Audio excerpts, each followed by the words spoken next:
تحية طيبة لكل مشاهدي الكرام على قناة مغرب تيفي في هذه الحلقة المباشرة من برنامج مساء الخير بروكسل. بونسوار بروكسل غين هافنس بروكسل.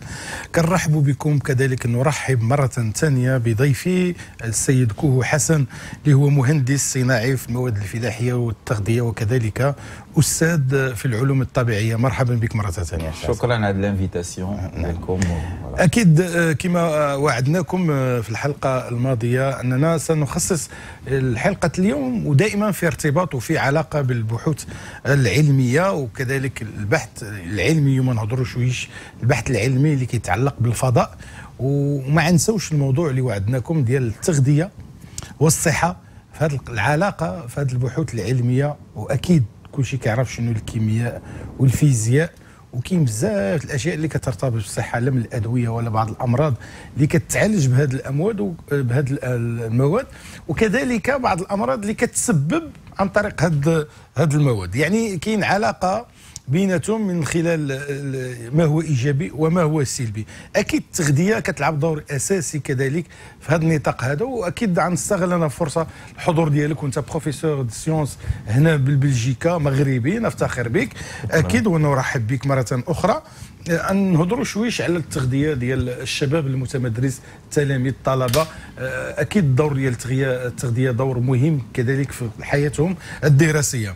اول حاجه نبداو فيها شنو الاشياء، خصوصا هنهضروا على البحث العلمي في الفضاء، شنو ممكن الاشياء اللي ممكن حنا نستافدوا من هذه البحوث على الارض الواقع، يعني في الارض، من خلال يعني مجموعه ديال التساؤلات وكثير من البحوث اكيد دابا الان اللي كنشوفوها، واش فعلا نستفيد منها او ما كنستافدوش منها استاذ؟ شكرا. السلام عليكم. بالنسبه للبحوث ديال الفضائيه، كنعرفوا بان فاش كنبغيو نصيفطوا واحد العالم في الفضاء راه خصو يمشي بالاكل ديالو، وما حد المسافه طويله، ما حد خصنا نخمو باش نعطيوه ما هو الالتزام ليه، سكي نيسيسير الاساسيه اللي تعطى ليه. في البحث الفضائي كنحاولوا نشوفوا شكون اللي زعما يلبي الرغبات ديالو بواحد الصحيه. وكنعرفوا بان الفضاء راه ماشي سهل. عندك ثلاثه الحوايج اللي صعاب، عندك البحر، ولا مشيتي للبحر، لا سافرتي بحر، اي واحد راه غير الباطوله كان كي هذاك راه الانسان كيمرض. ولا مشيتي في الجبال راه ما كاينش الاكسجين، راه كاين العلو، راه الانسان يقدر يموت. فوالا الفضاء عاوتاني راه سي ملتيبليي بار 20، راه ماشي راه 20 ديال الناس اللي غيمشيو للفضاء ولا ما كانش عندهم واحد التكوين جسمي عالي اللي تقبل واحد النقص، لا من الناحيه ديال اللي كتحتاج ليه في الفضاء ولا من الناحيه ديال الاكل، راه ما يمشيش. راه 1000 ديال اللي عندهم اللي بغا يمشيو كيدير فيهم واحد ولا جوج. يعني ضروري خصو يكون عندهم هذه الامكانيات في قضيه ديال الصبر والتحمل في التغذيه. نعم. وكذلك الصحيه يكون صحي، صحته كتناسب كذلك هذاك الفضاء. نعم. الوغ غنرجع للاكل. نعم.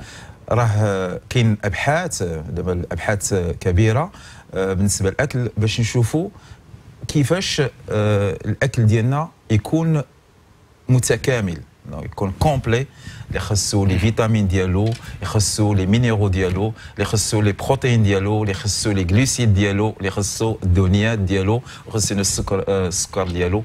لا بد خص يكون داكشي متكامل. والابحاث الفضائيه يوميا كتلقى بعض النتائج، ومن بعد الحوايج اللي لقيناها اللي عندها علاقه بالامبريمونت. كتشوفوا لا فوتوكوبي كدير هذا، كاين الامبريمونت. دابا ولات عندنا الامبريمونت 3D.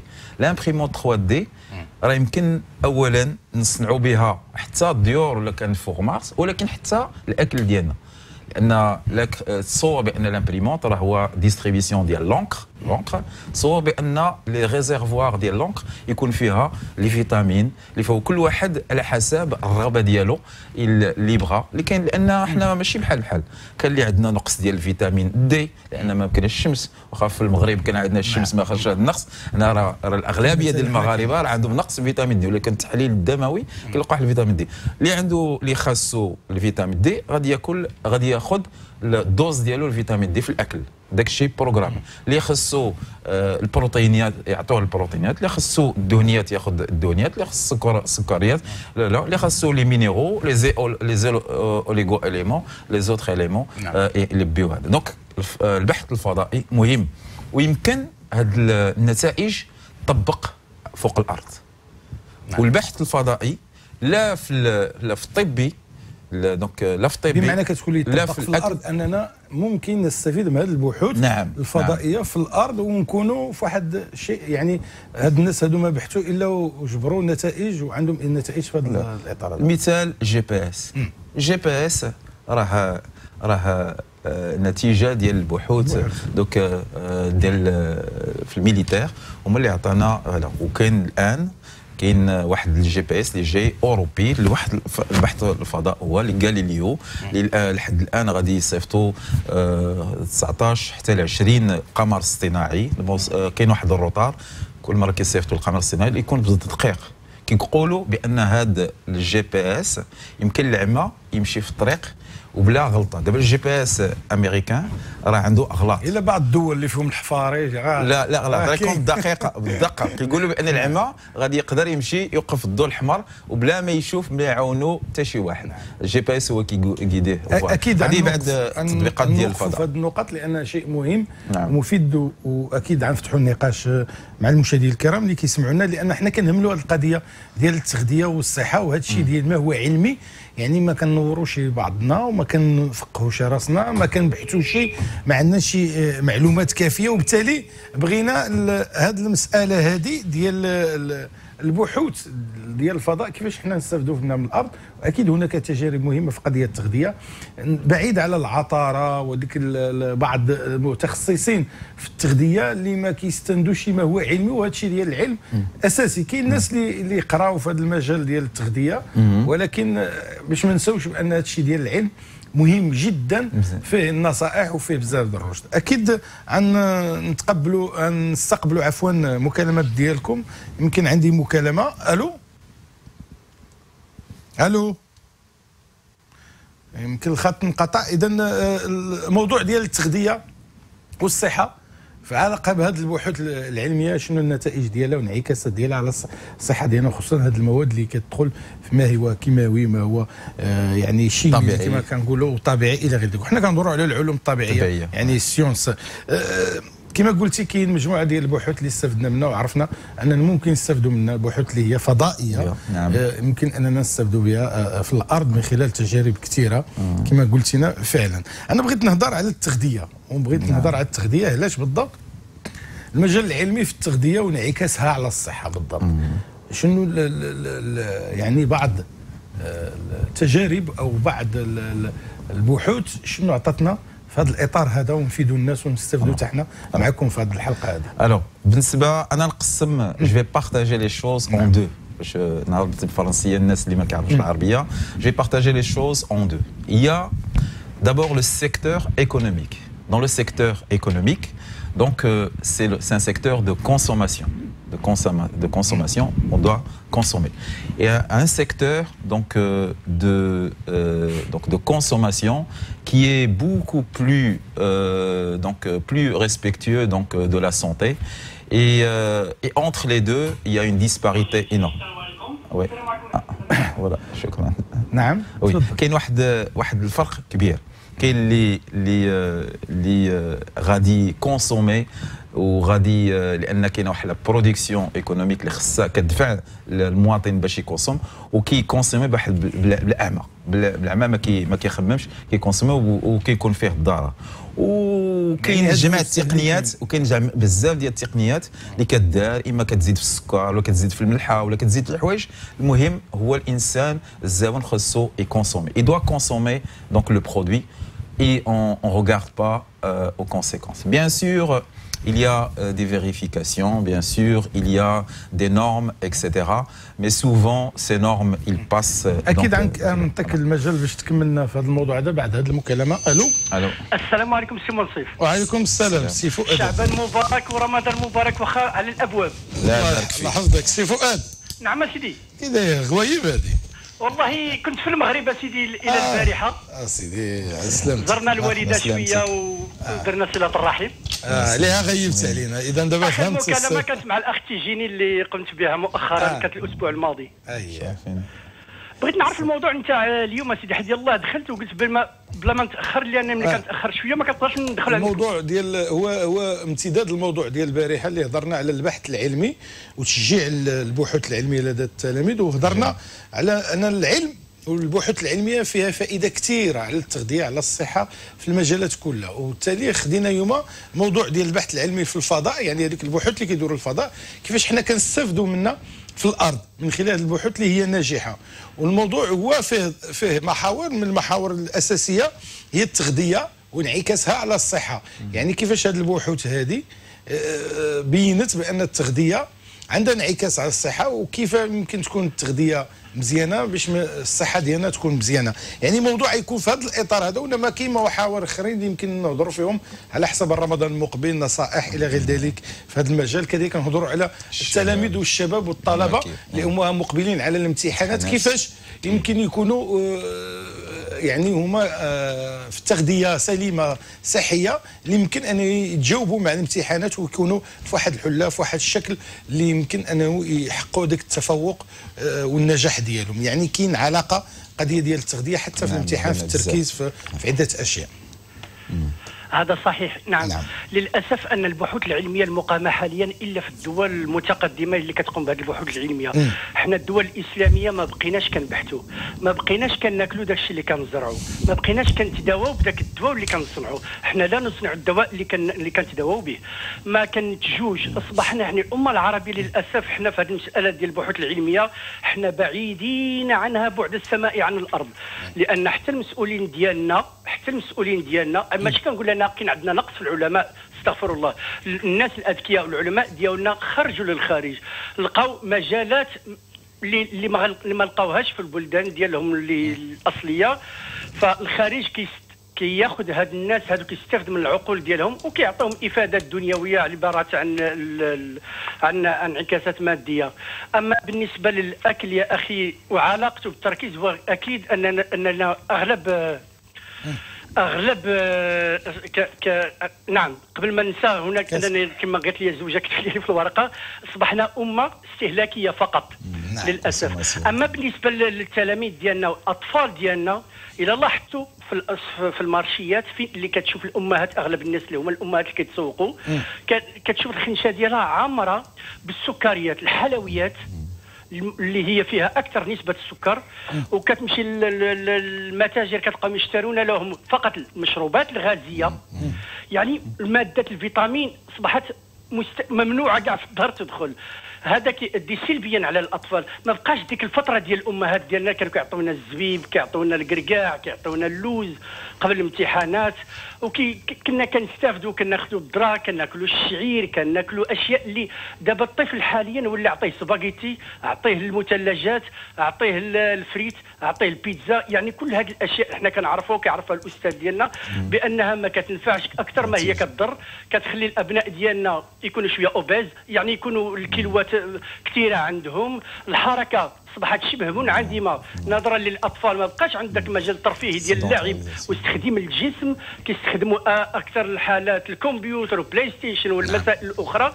فالانسان اصبح العقل الطفل ديالنا عقل ما بقاش ديال التفكير، فهو عقل فقط تابع الهواشات وهذه الاختراعات الموجوده حاليا. نعم. نعم سي فؤاد، راه درتي عرض دابا حنا غنستافدوا منك ونناقشوا العرض. الله عليك السي فؤاد. شكرا سي فؤاد على المشاركه وعلى سلامتك. وشعبا مبارك علينا وعليكم السيدي، حتى رمضان ان شاء الله. وكنحبكم في الله على كل حال. السلام عليكم. شكرا سي فؤاد. عرض قيم في موضوع، رغم انه عمل واحد الجوله خفيفه على بعض المحاور اللي يمكن اننا نناقشوا. اكيد منكم يمكن يعني ناخذوا منكم مجموعه ديال المحاور وافكار اللي يمكن انها تكون ارضيه ديال النقاش ديالنا. اكيد فؤاد كما ختم المساله ديال الدور ديال الاسر في قضيه ديال الاستهلاك والتغذيه، لان عندها علاقه بالاستهلاك. كيفاش الرؤيه، وانت كملتي استاذ الهضره ديال الاستهلاك اللي درجتيها جوج اصناف: المستهلك اللي كيستهلك نورمال، وكاين المستهلك اللي ما كيستهلكش بشكل غير متوازن في التغذيه ديالو. و ما نتهموش الطفل قبل ما نعرفوا كيفاش وصل لهاد لا سيتوياسيون، كومون ايت اريفي ا سيت سيتوياسيون. تعرف بان الحياه ديالنا تبدلات بزاف، بدلات، وكما قال السي فؤاد ولينا سوسيتي دو كونسوماسيون. وكتعرف كونسوماسيون سيتادير كو لا الاب لا الام خصها في الاخر الشهر تأدي واحد الفاكتورات ديال الكومونيكاسيون. وكنشوفوا بان لو بلو غران بيدجي هو ديال التليفون الكومونيكاسيون، وبعد الحوايج اللي هي لا سوسيتي كتدفعنا باش نشريهم. اش كيوقع بان التلميذ كنعرف بان السي فؤاد كيتذكر بان كنا ندخلوا في 12 للدار باش كنتغداو وكناكلوا الماكله ديال الوالده. دابا اش كتشوف التلميذ كياخذ عنده واحد كالكو زورو، كيمشي عند السناك اللي قدام المدرسه وغادي يشري بعض الحوايج اللي هي اغلبيا كما قال السي فؤاد بانها راه فيها السكريات، الاغلبيه فيها الدهنيات. وعاباش الدهنيات والسكريات لا كاليتي ديالهم، بما ان عاوتاني ذاك اللي كيبيعهم راه خصو يدخل في لي كونت ديالو، راه غادي ما يعطيش واحد البرودوي اللي دو كاليتي، راه خصو حتى هو عنده الكونطابيليتي ديالو، غادي يبيع ليه هو الثمن ديالو ناقص، لان التلميذ عاوتاني يشري واحد الساندويتش اللي الثمن ديالو ناقص. انا كنقول بانه ولا كانت الام تبريباري الروبا ديال التلميذ هي احسن حاجه، لان اولا غادي تبريباري بواحد افيك امور، افيك طوندريس، افيك ما فيش الغش، زعما غادي تصوبوا لان ولدها غادي تعطيه داك الشيء اللي هو مزيان. وهذا الشيء اللي كان الشباب فاش كنشوف كنقول لهم خصو تاكلوا داك الشيء اللي ما فيش ترانسفورماسيون، باقي داك الشيء ناتورال كما قال السي فؤاد، زعما ما بقاش فيه ترانسفورماسيون. ما حد البرودوي كيكون فيه ترانسفورماسيون سي تدخل ديال الانسان، ما حد كاين واحد ريسك فيه، كاين له ريسك فيه. هذا هو زعما لا باز ديال لابروش باش يشري واحد الماده اللي هذا، ولكن غادي يترانسفيرها في الدار ديالو. حسن ما عرفتش المشاهدين الكرام واش يتقاسموا معايا الفكره. الاشكاليه دابا حتى ديك الناس اللي الامهات ديالنا ولا الاخوات ديالنا ولا الازواج ديالنا اللي كيطيبوا في الدار، ما بقاش اشكال حيت الطياب في الدار كيما بغى يكون الكاليتي ديالو احسن من برا كما كيقولوا، ولكن الاشكال ما بقاش حتى في هذيك الكاليتي، مشكل في المواد بالاساس. واش المواد فيها معايير ديال الكاليتي خاليه من المواد الكيميائيه، خاليه من بعض المواد اللي هي مضره للصحه. هذا هو الاشكال دابا الان. وظاهره ديال البيو هي اللي كتورينا الواقع ديال المواد الغذائيه اللي كنستهلكوها دابا، بعيد عن النظر ان في الدار مطيبه ومغسوله ونيطوي الى غيره. نشوفوا المكالمه ونكملوا النقاش ديال في هذا الموضوع. معنا مكالمه. الو السلام عليكم. وعليكم السلام. ولكن مازال ما تشديت الخطه، خاصة من التلفازه. مرحبا. الحاله دي ما سمعتكش. كي دايره سي مصطفى؟ سي مصطفى يا روتور. سي مصطفى من احسن شوف التلفزيون بعدا كي اول اما طفاه واما بعد منه ولا نقص من الصوت ديالو. نقص منه كاع نقص منه باش نسمعك مزيان. من بعد نمشي للبالكون عشان التيفي يتلقى في جاري.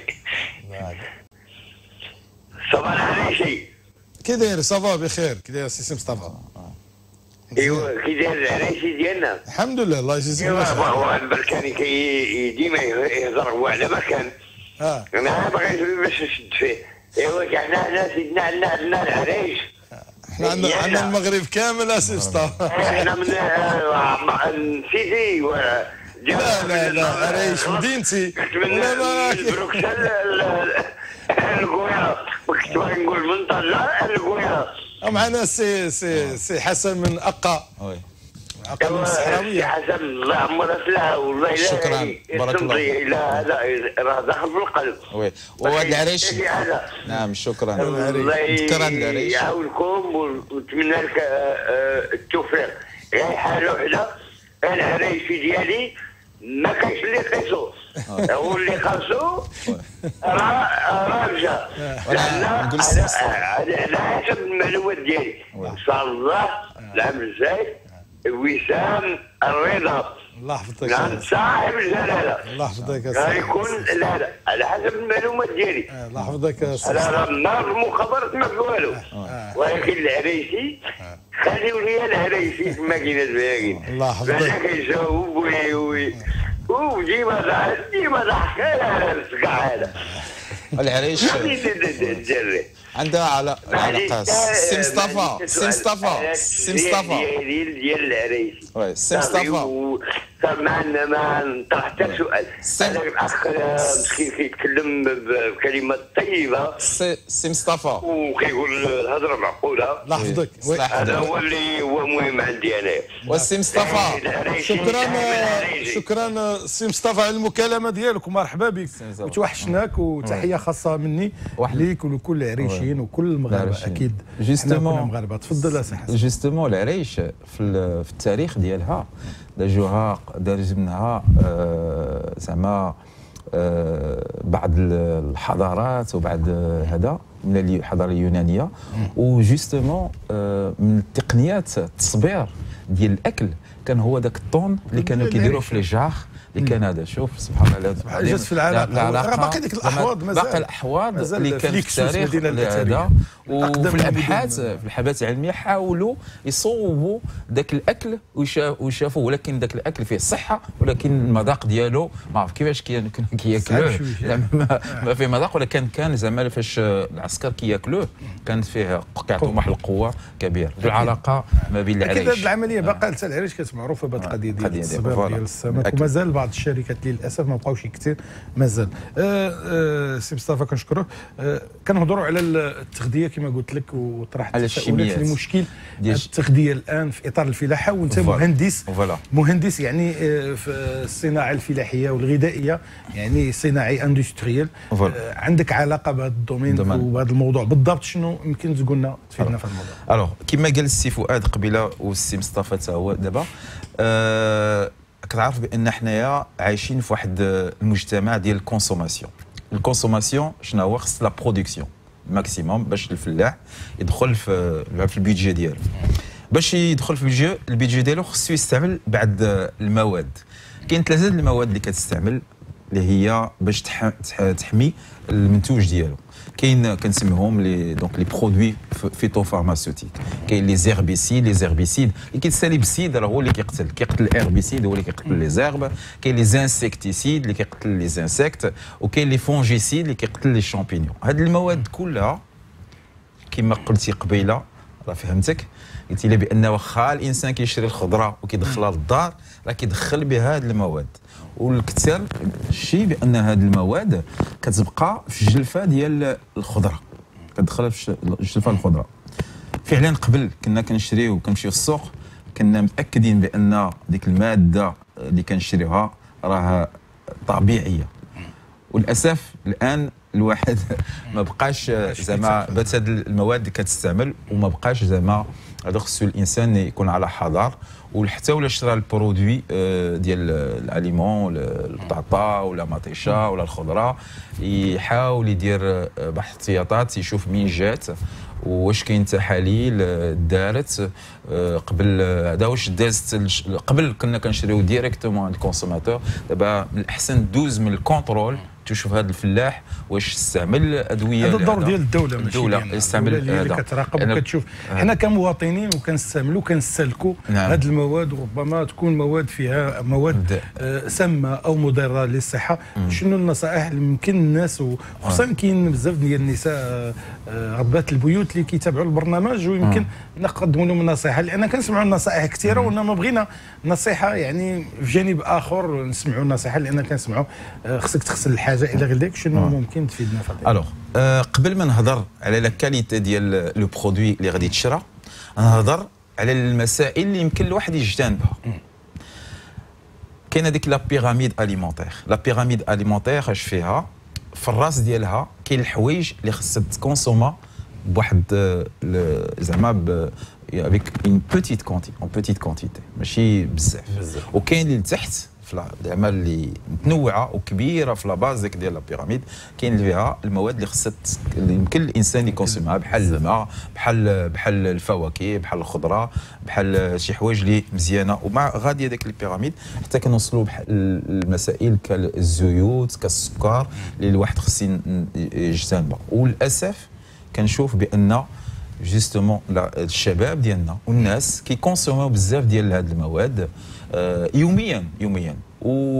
وبعض النصائح اللي كنعطيها للشباب هو انهم راه عندهم الصحه ديالهم واحد الكابيتال، سي ان كابيتال، عنده كابيتال وخصو الواحد يحافظ عليه.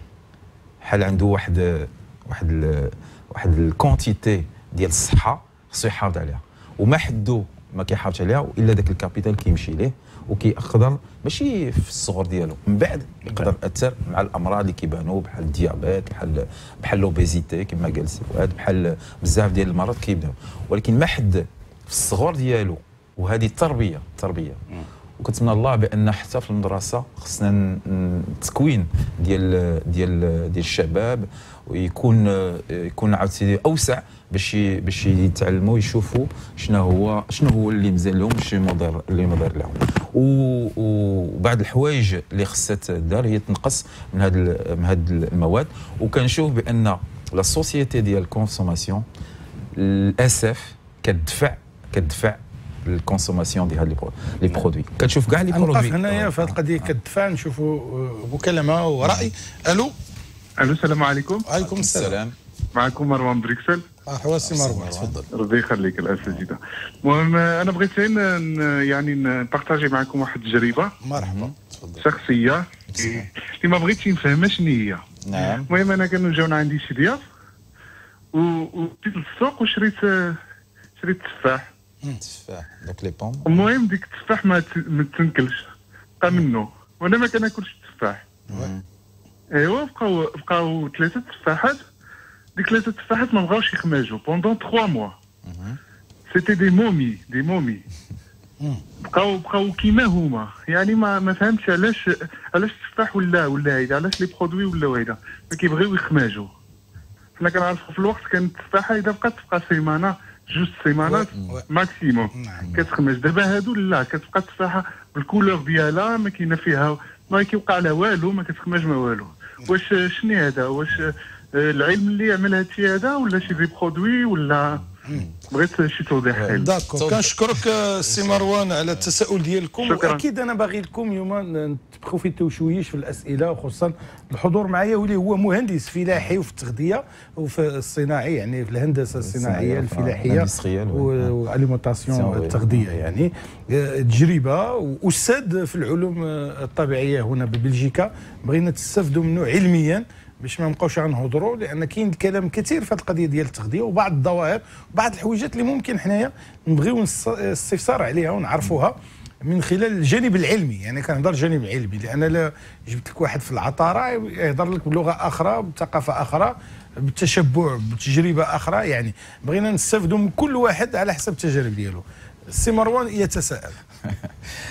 فعلا انا غادي كنقول للناس فاش غادي يمشيو للسوق يختاروا التفاح، خصو يختاروا داك التفاح اللي واكله الدوده ماشي داك اللي ما واكلهاش الدوده. علاش؟ لان اللي واكله الدوده عارفه راسها بان ديك التفاحه ما فيهاش مواد فريش. اما باقي فريش، فاش قربت ليه الدوده وداك اللي فيه المواد ما غاتقربش ليه الدوده. وفعلا السي مروان قلت بان كنعيشوا بان الان واحد السوسيتي ديال الكونسوماسيون. لو بوت شنو هو؟ دو غاردي لو برودوي لو بلو لونتون بوسيبل، يعيش اطول مده باش يبقى في ريوناج. وكنعرفوا بان كنشريوه بعينينا، خاص ذاك التفاح يبقى. والعلوم الفضائيه ولا غيرها راه بعض الخطرات كتستعمل شي حوايج للمصلحه ديالنا، وبعض الخطرات راه كيجي لاندستريال وكياخذ هذه الفكره هذه وكيستعملها بالمواد، لان دوك اللي كنمشيو للفضاء خصهم حتى هما يصبروا المواد ديالهم. بعض المواد ما كتستعملش. التفاح هادو فيهم مواد ديال هذا. كاين جوج الحوايج. نعم. كاين جوج حوايج. كتعرف بان كنقولوا النقله كيتعزل. كاين داك الجيني جينيتيك. كان راه قدر الان راه نقدر تاكل التفاحه وعندها المذاق ديال البنان، تاكل البنانه وعندها المذاق التبع. هادو لي مانيبيلاسيون جينيتيك. وبعد لي مانيبيلاسيون جينيتيك هو كيختاروا التفاحه لي سي لي زيسي، سي لي زيكسبيريون. كياخذ التفاحه واحد النوع اللي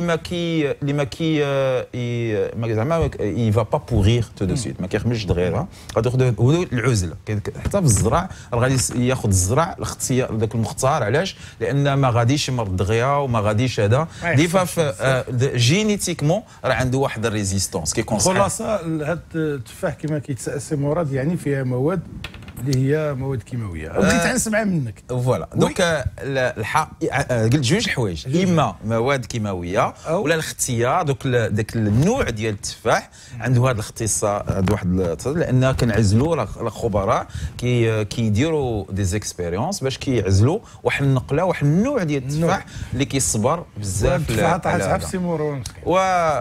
لانه كيعرف يعزل. شكرا. معنا مكالمه. الو السلام عليكم. عليكم السلام. بغيت غير نسولو واحد السؤال. شكون معنا؟ نتعرفوا عليك اذا كان ممكن. نهيلة من بروكسل. نهيلة. شحال في عمرك يا نهيلة؟ 15 عام. 15 عام. تفضلي. بغيت غير نسولك بوليس سيانتيفيك هذا الميتي اشنو لو رابور اللي عنده مع لي سيونس؟ وي فوالا لي سيونس. شنو العلاقة de l'industrie, voilà. Alors,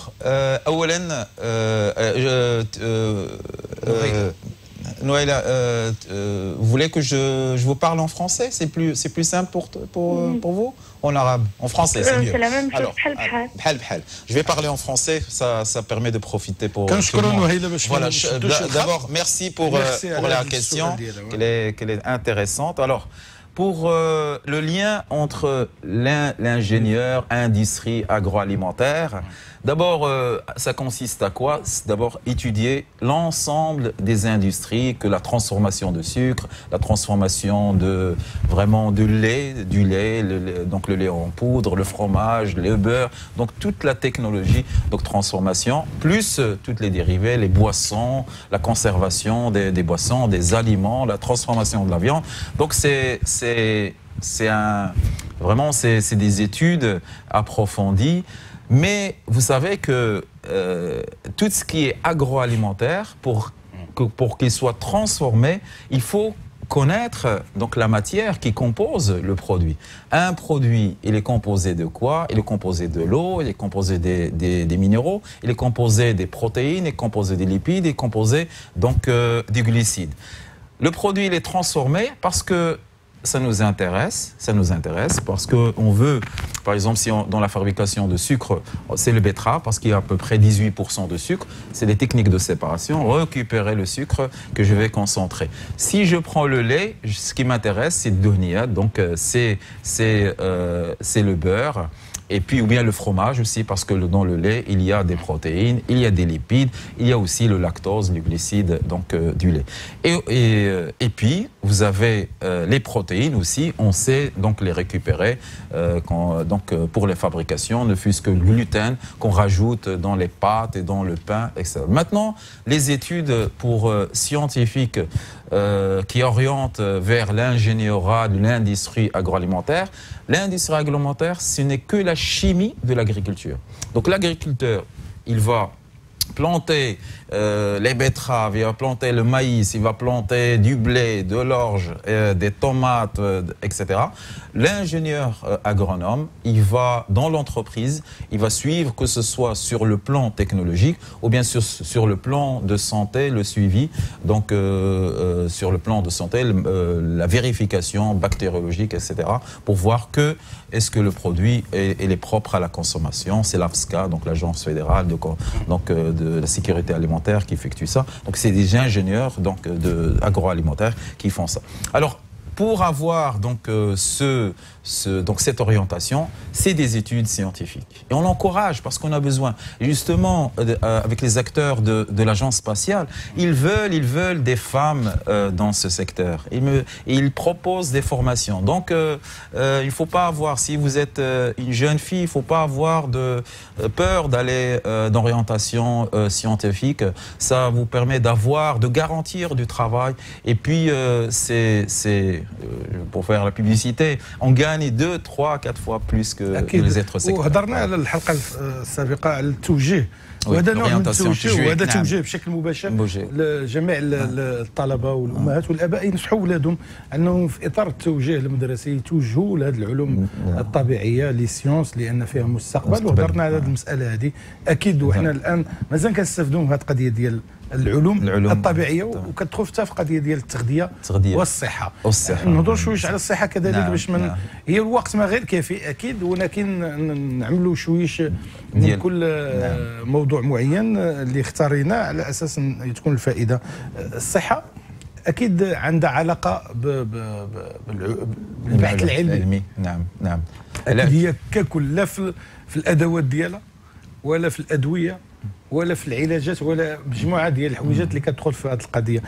شنو ممكن نسمعوا من عندك حول العلاقه ديال البحوث العلميه في الصحه. واش هناك هاد المواد ولا هاد البحوث وكيقولوا كاين مجموعه ديال البحوث اللي كانت مؤثره على الصحه، يعني كاين بحوث اللي كانت فيها خير على المواطنين على الناس من خلال يعني علاجات ووصفات واقراص، وكاين بعض المواد اللي هي مؤثره سلبيا على الصحه ديال الناس وخصوصا بعض الامراض. دابا الان مرض ديال العصب مثلا الكونسير اللي جاي من بعض المواد اللي كنهضروا عليها اللي هي كيماويه الوغ باش نفهموا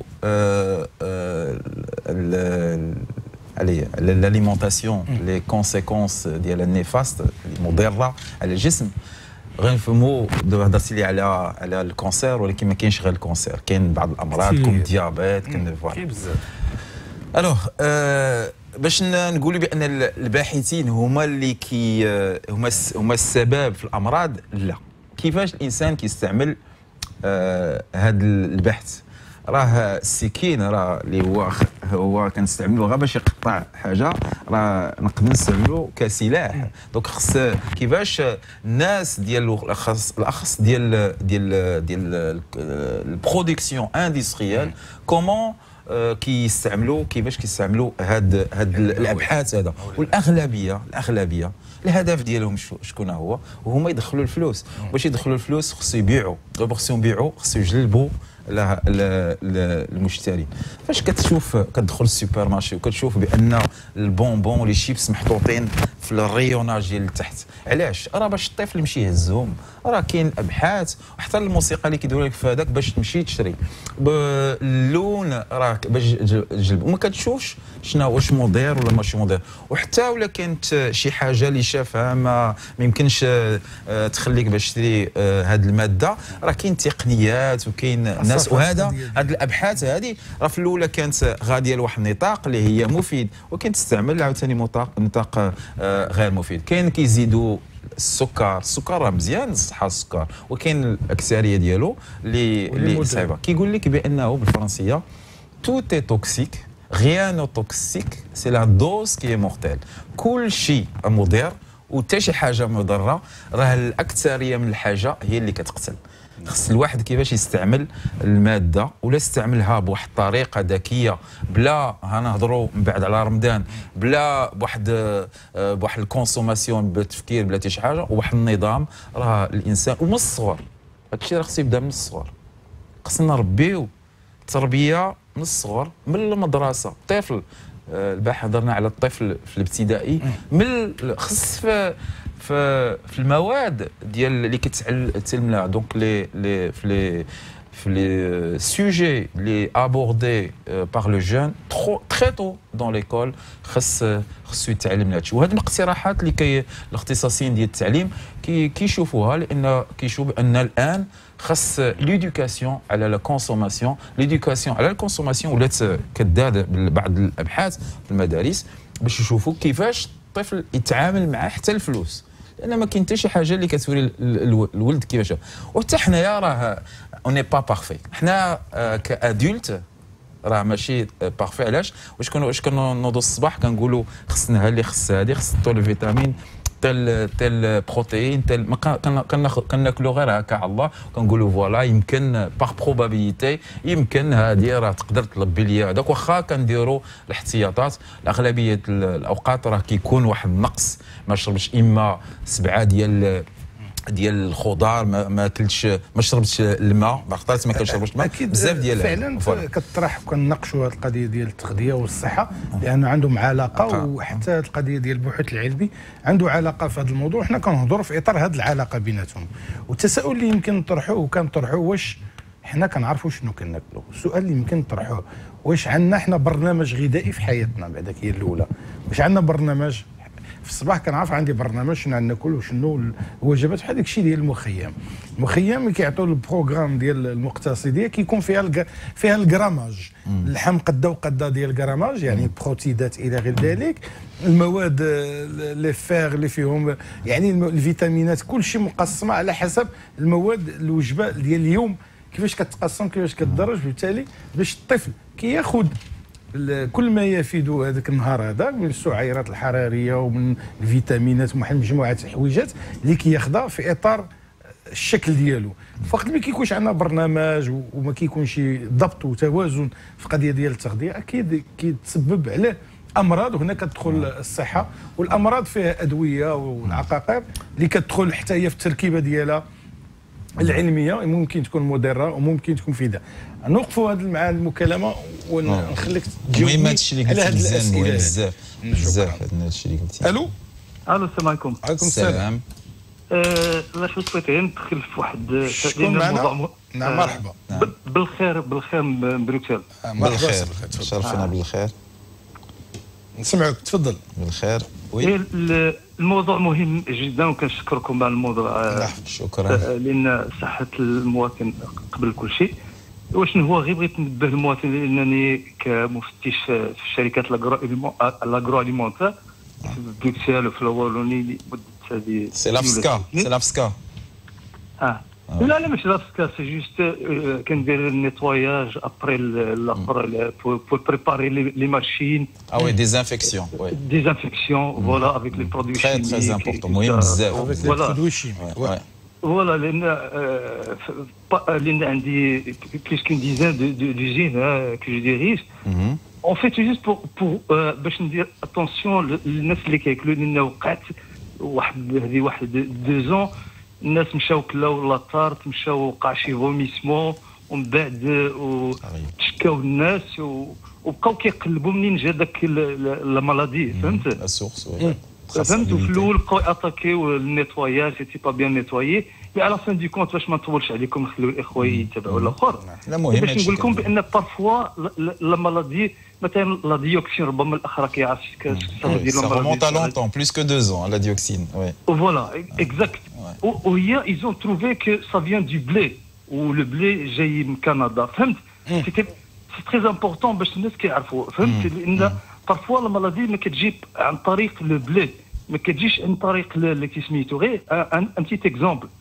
ولكن واحد الحاجه اخرى، ان المواد مثلا الا بغينا نديروا لاطارت، لان ديك المشماش وداك الخوخ وداك الاخر، سي تري اتونسيون، باسكو داك الخوخ راه تعرف انا شفت بعيني، ماشي كنخدم بيدي وكنشوف داك المناظر، راه احنا كنخدموا ما نقدروش ناكلوهم، نقولها لك بصراحه. نعم. فهمت؟ لان الانسان خصو يرد البال المسائل تاع كيسميتو، لان الصحه راه خصو يعرفوا شنو ياكل، لان قال لك كل حتى تشوفوا تاكل بعض المرات. فهمت؟ لان صعيب الحال. واش هو هذا هو التنبيه اللي بغيت ندير للاخوه وصافي. وشكرا لكم. شكرا سي بالخير. شكرا الله يحفظكم. فعلا سي بالخير عطانا موضوع واحد النقاش. المشاهدين الكرام يمكن انهم يفيدونا ونفيدوا بعضنا في هذا الفضاء. نعم هذه الفكره. هاد لي زيكزامبل اللي عطى السي بالخير مهمين بزاف لان عشتهم. كاين 3 ديال لي كريز اللي وقعوا في بلجيكا. كان واحد في بلجيكا وواحد وقع في المانيا.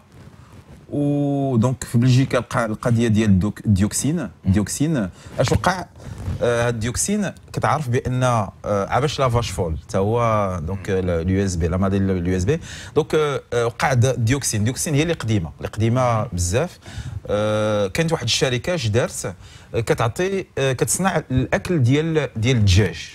اش داروا خادوا الزيت باش تعرف الانسان راك بالخطرات باش يربح الفلوس راك ما كيخممش هذا. داروا الزيت ديال الفيدونج دخلوها في السيركوي ديال لا فابريكاسيون ديال لاليمون باش انكوربوري فوالا. وديك الساعه الزيت راه فيها ديال اللي خدم بها الموتور شحال راه فيها ديوكسين سامه. وشافوا بان ديك الساعه راه الناس قالوا لهم ما بقاوش يستعملوا. كانت واحد الكريز كبيره فوالا. كانت لا كريز ديال لافاش فول لا ميم شوز لان لي فاش كان كيعطيوهم هما سي زيربيفور كيعطيوهم ولاو عطيوهم لي كارنيفور كيعطيوهم اللحم. راه داك الشيء ماشي طبيعي. وحاجه مهمه بزاف وقعت في المانيا وكانت هذه كتوري لك بان اللي هضرنا عليه البارح راه مهم بزاف. ديك لا ديمارش سيونتيفيك باش تفهم منين جاي المشكل. والسي بالخير هضر راه كاينه لا تراسابيليتي حتى كتوصل فين. وبعض الخطرات راه كيقول لك راك انت اللي درتي وراه ما درتي والو. القضيه ديال واحد البكتيريا اللي حتى الجورناليست شفتو في التلفازه واخد التلفازات هذا ما كيعرفش يبرونسي هاد لا بكتيري سي ايشيريشيا كولي. دونك ايشيريشيا كولي هاد لا بكتيري اش طرات في لي جيرم دو سوجا في واحد البلاصه في المانيا. اش وقع؟ لقاو بان غير العيالات اللي كيموتوا اللي كيموتوا وكيبحثوا كيقولوا اش كالوا. الراجل ما ماتش وهذا البحث العلمي كيشوفوا اش وقع. اش لقاو بانه بعدا كاين اسبانيا قالوا لها بانتيا داك الكونكومبر انتيا هما اللي مسؤوله. مشاو شكو الكونسوماسيون ديال طاحت عقلت عليها طاحت هذا. بقاو طالعين المشكله الجيرم دو سوجا هذه هي البرومي. وفي لا ديمارش سيونتيفيك بقاو كيحلوا ما جايه من الاختيار ديال الاكل.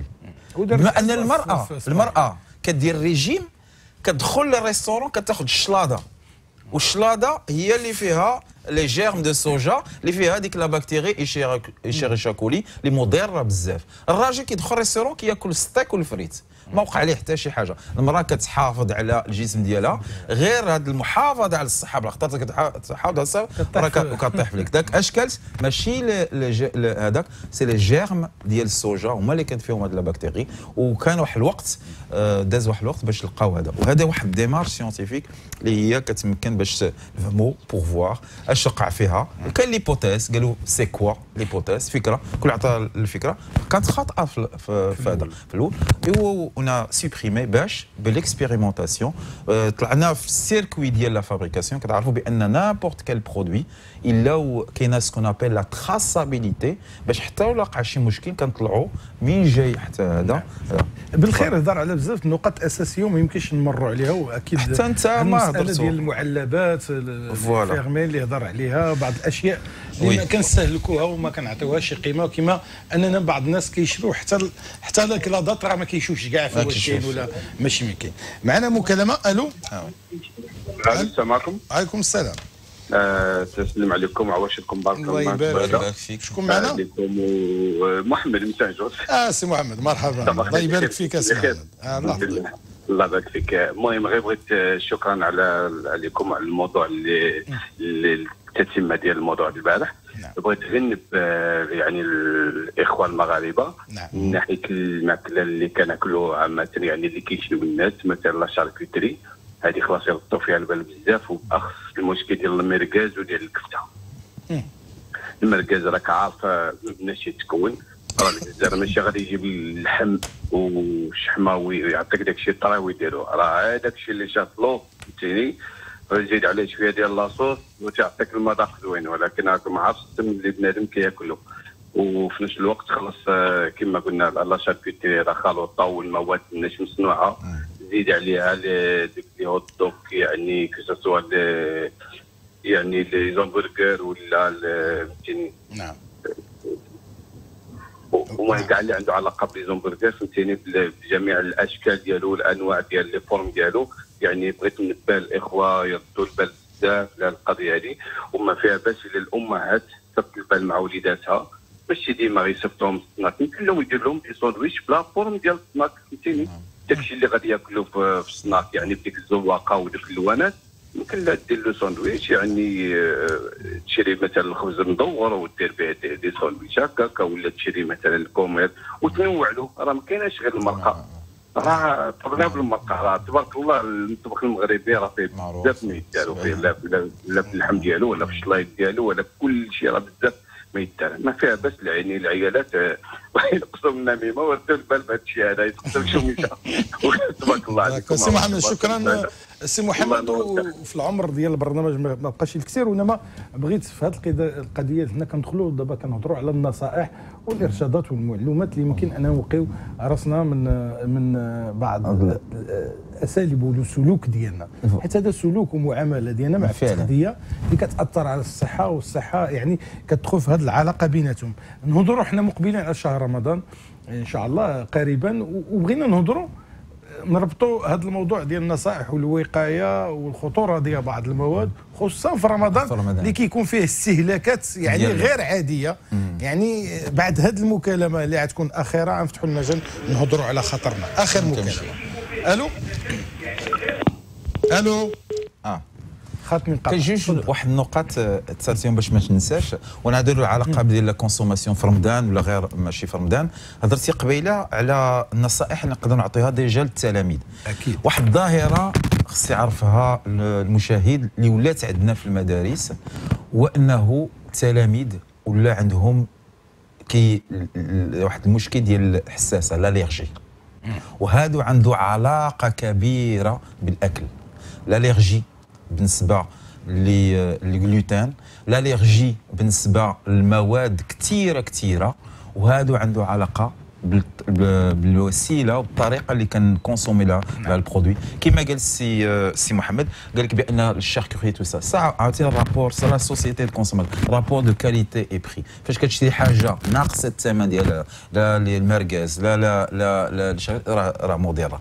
دابا نرجعوا بالنسبه لرمضان، هذا الشهر الكريم اللي الحقيقه بعض الدول ولات كتديرو ماشي بطريقه ديال اللي كنديروا حنايا، ولات دابا شفنا بان لو جون ولات طريقه صحيه بعض المجتمعات.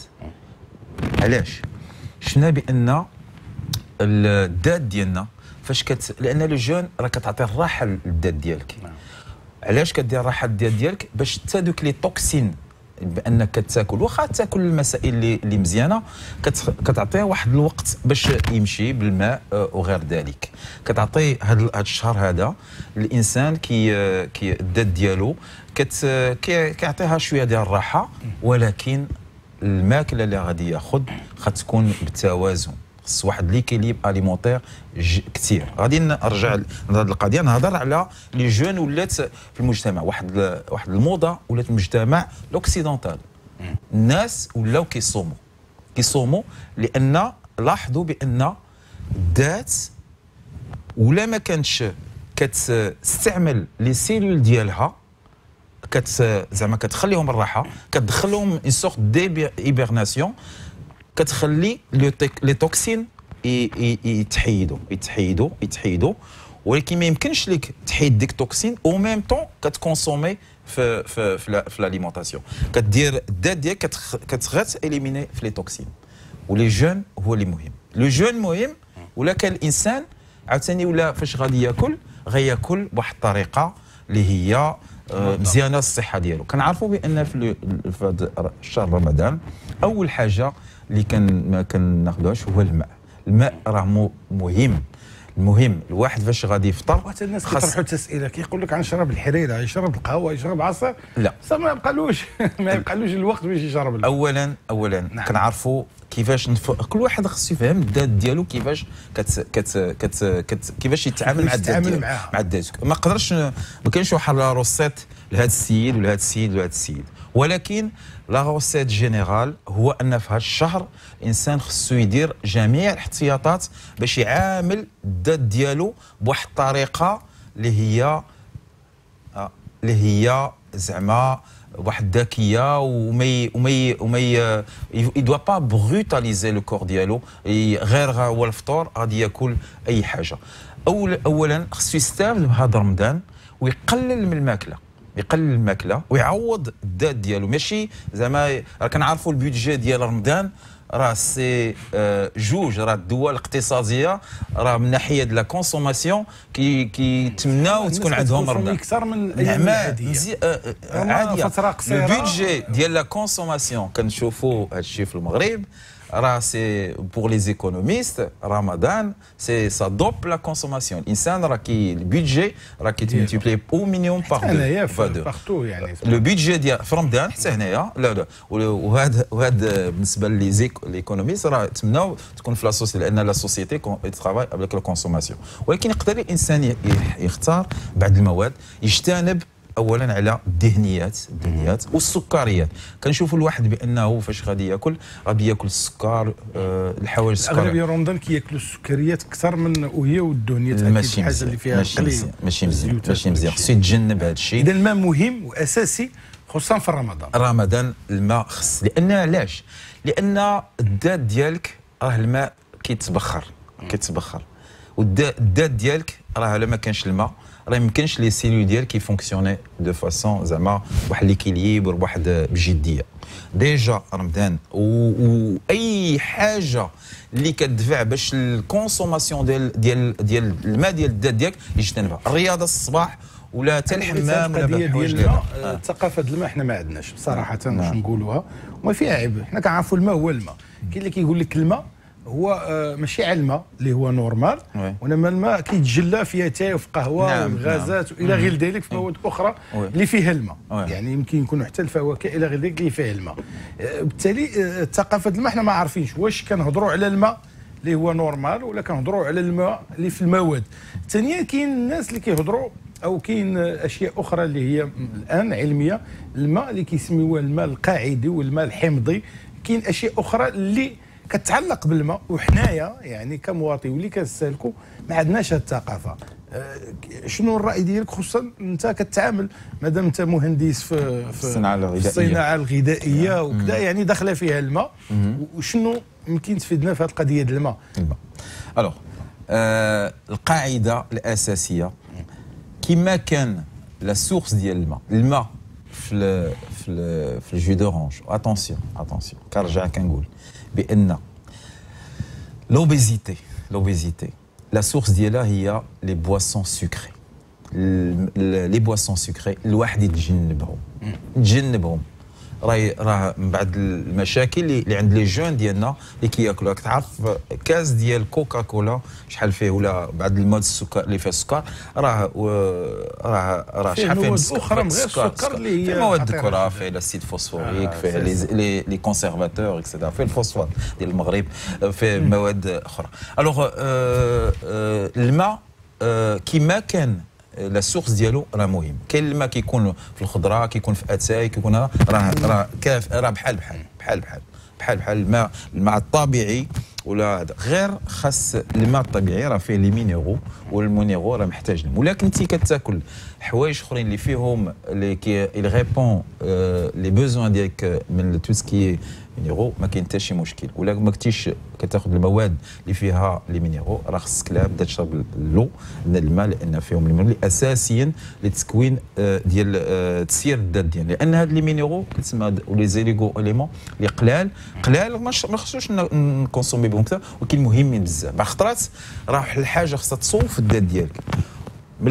حتى البي، ولا ما كانش هاد واخا قليل منه راه ما غادي تصور. نعم اكيد موضوع كبير في هذه قضيه الماء، رغم اننا ما عمرنا كنطرحوا بهذه الاسئله او نعرفوا ثقافه الماء، كنعرفوا على الماء بشكل ما، راه الماء وانما كاين اشكال وانواع وكاين بزاف الاشياء اللي كتتعلق بالماء. وجعلنا من كل شيء حي. يعني الماء. كلمه اخيره استاذ حسن. فوالا انا كنغتال هذه الفرصه وكنوجه واحد التحيه للجاليه المغربيه اللي في بروكسل ولا اللي في بلجيكا، وكنتمنى لها الصحه والنجاح. وراه المغاربه راه عندهم واحد الطاقات معنويات كبيره. كنتوجه اوسي واحد j'adresse aussi aux jeunes donc ils ont des capacités, ils doivent pas douter de leurs capacités, ils doivent s'investir, ils doivent apprendre parce que c'est le seul chemin pour la réussite. Où je leur souhaite bonne chance pour les examens. Ça va être difficile parce qu'avec les événements, ce qui se passe maintenant, ce n'est pas, il n'y a pas de concentration pour le travail, mais rien à faire, il faut s'investir, il faut travailler. C'est le ramadan, il faut trouver un équilibre. Après le ramadan, c'est les vacances pour profiter. Et puis,